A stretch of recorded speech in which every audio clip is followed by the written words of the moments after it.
मौर्यकालीन प्रशासन।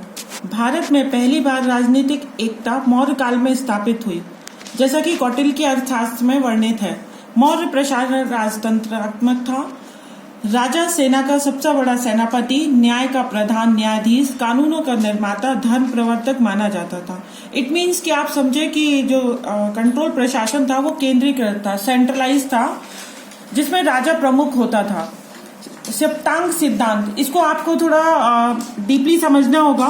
कौटिल्य ने सर्वप्रथम अर्थशास्त्र ग्रंथ में सप्तांग सिद्धांत की बात कही है, जिसमें 7 तत्व हैं जो प्रमुख होते थे।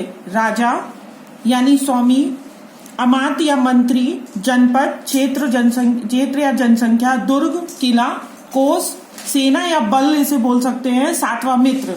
ये 7 सिद्धांत ही किसी राजा को श्रेष्ठ बनाने के लिए अनिवार्य थे। जैसा कि मैं आगे क्लियर कर रही हूं इन सिद्धांतों से, राजा इसमें सबसे इंपॉर्टेंट रोल है, जो इन 7 तत्वों की आत्मा है। इट मीन्स अगर कहा जाए कि बॉडी अगर फ्लक्चुएट कर रही है कि आत्मा की वजह से, अगर ये 7 सिद्धांत काम कर रहे हैं तो राजा की वजह से।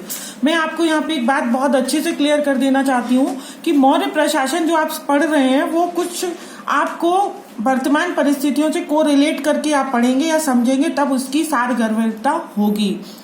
मेरे पढ़ाने का या बताने का आशय ये है कि आप इस चीज को, सिस्टम को समझ पाएं कि प्रशासन कैसे कंट्रोल करता था राजा, और हमें इन सब की जानकारी कैसे हुई। कौटिल्य राजा के कई गुणों, परीक्षणों का उल्लेख करता है। मौर्य शासक पितृसत्तात्मकता, इट मीन्स कि यहाँ पर मेल डोमिनेंट, पिता को मूल परिवार का माना जाता था और संतान उसी के नाम से आगे बढ़ती थी। जैसा कि अशोक के शिलालेख में लिखता है कि मनुष्य मेरी संतान है, वह अपनी प्रजा के प्रति पितृभाव को दर्शाता है। यह शिलालेख सफल प्रशासन के महत्व पर प्रकाश डालता है। कौटिल्य का कथन है, जिस राजा का दर्शन प्रजा के लिए दुर्लभ है, उसके अधिकारी प्रजा के कामों को अव्यवस्थित कर देते हैं। इसको आप जरा गौर से समझिए कि जैसा कि वर्तमान परिस्थितियों में देखा जाता है कि राजा यानी कि हमारे जो मंत्री, सांसद वगैरह होते हैं, जिनसे हम लोग कम मिल पाते हैं, उस स्थितियों में उस रहने वाली प्रशासन के जो अधिकारी है उनका शोषण करते हैं। सेम यही परिस्थिति प्राचीन समय में थी। इसलिए कौटिल्य ने निर्देश दिया था कि राजा स्ट्रिक्टली अपनी प्रजा से समय समय पर डायरेक्टली मिले, ताकि वो प्रजा की गतिविधियों से पूर्ण परिचित रहे। सेकेंड है मंत्री परिषद।